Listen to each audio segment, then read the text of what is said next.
Bom, a liberdade de expressão também é assegurada, né, dentro da Constituição Federal. Anteriormente, quando a gente falava de liberdade de expressão no modelo de mídia anterior à internet, veja, você tinha um modelo estrutural muito claro.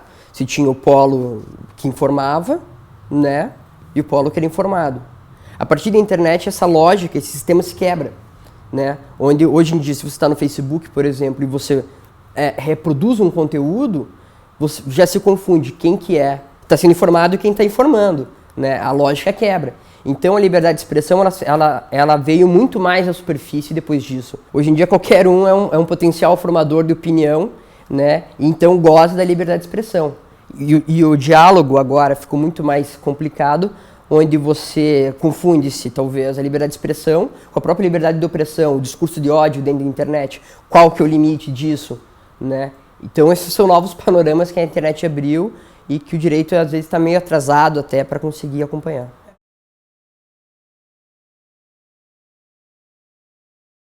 São crimes que durante em alguma etapa da sua execução você teve a participação na internet, ou crimes que aconteceram dentro do ambiente virtual completamente, né? De forma geral seria isso. Em matéria de cybercrime, o Brasil hoje ele é campeão mundial de um golpe chamado phishing. O nome é meio estranho, mas é o famoso e-mail spam, os trojanos que são instalados na sua máquina para captura de dados de cartão de crédito, né? Isso daí acontece demais. E eles são bastante recorrentes no Brasil, e essa cifra é bastante alta aqui, porque o Brasil ele está dentro de um fenômeno gigantesco de inserção, né, de uma população dentro do ambiente virtual. E para essa população que está entrando agora, eles são muito incautos, sabe? Então ele recebe lá, como existia antigamente, né? Nossas fotos aqui, as fotos do nosso final de semana. Que é isso? Clica, pronto. Né? Então esse é o golpe que mais acontece dentro do Brasil. O golpe dentro da internet ele pode assumir diversos tipos de faceta, né? Então enquanto a gente conversa aqui, certamente tem um scammer ali bolando um novo golpe, alguma outra coisa nesse sentido. Seja num site falso de banco, seja no e-mail falso, enfim. Nesse sentido, você tem também dentro do Brasil a ocorrência de difamação, né? De crimes, no caso, contra a honra, e crimes, no caso, contra a dignidade sexual, né? O revenge porn e a própria pedofilia dentro da internet também acontece aqui.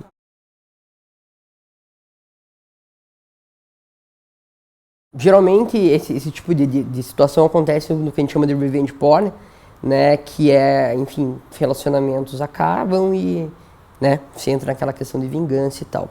Um dado curioso é que a grande parte das vítimas, a esmagadora parte das vítimas são mulheres, o que também já evidencia uma nuance muito forte do machismo dentro dessa questão da internet, né? Porque a mulher que cai na rede é taxada enfim, diversas adjetivações pejorativas. O homem não. O homem ainda sai como um grande sujeito ali, né? Muitas vezes, enfim. E o que a pessoa pode fazer? A primeira coisa é procurar uma delegacia, né? No caso aqui, por exemplo, em Curitiba, você tem a NuCyber, que é uma delegacia especializada em combate de crimes virtuais, né? Então você vai lá, registra o boletim de ocorrência. Na NuCyber, se você não sabe quem fez, é de autoria desconhecida, então eles vão abrir um inquérito policial para identificar quem foi a pessoa. Se é de autoria conhecida, qualquer delegacia já é competente para fazer isso. Daí, nesse sentido, aguardar o procedimento da justiça, né? E pedir a retirada de conteúdo imediata.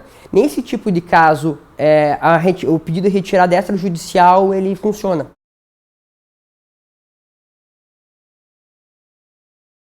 Em princípio, a divulgação de conteúdo íntimo dentro da internet, ele é um crime contra a honra, né? Então, crimes contra a honra, eles são bastante brandos, assim, para colocar nesse sentido dentro do Código Penal. Você tem também, hoje em dia, um projeto de lei, que é o 5555 de 2013, que visa transformar essa prática em crime já tipificado, então, dentro da Lei Maria da Penha, né? Como a violação da intimidade da mulher e tal. Em contrapartida, você tem a possibilidade da reparação civil, né?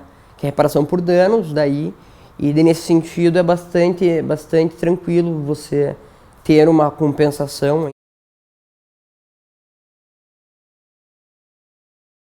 O WhatsApp hoje em dia tem sido o grande celeiro do revenge porn nos últimos tempos aí. O que acontece? O WhatsApp, enquanto um aplicativo que tem operação nacional, ele está sujeito à nossa jurisdição aqui.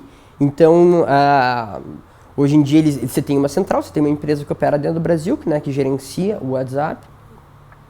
Em caso de qualquer tipo de irregularidade que se saiba nesse sentido, o procedimento acaba sendo o mesmo. Né?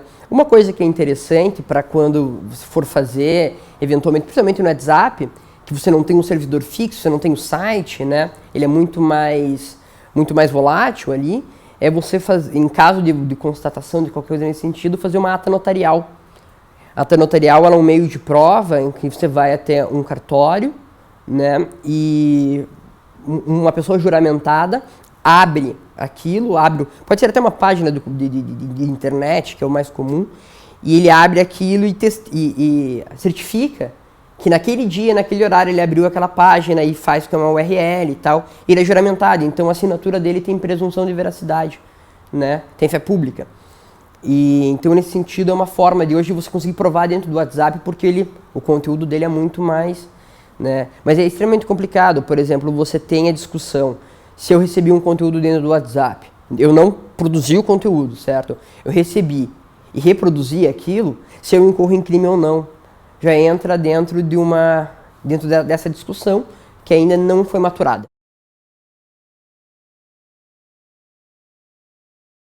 Ele permitia, através da própria base de operação do aplicativo, ser anônimo e a resistência de quebrar esse sigilo. Quebrava-se judicialmente, né? Só que aquilo começou a virar um grande volume de ação sobre a operação do aplicativo. Então, nesse sentido, que o judiciário pegou em cima, né?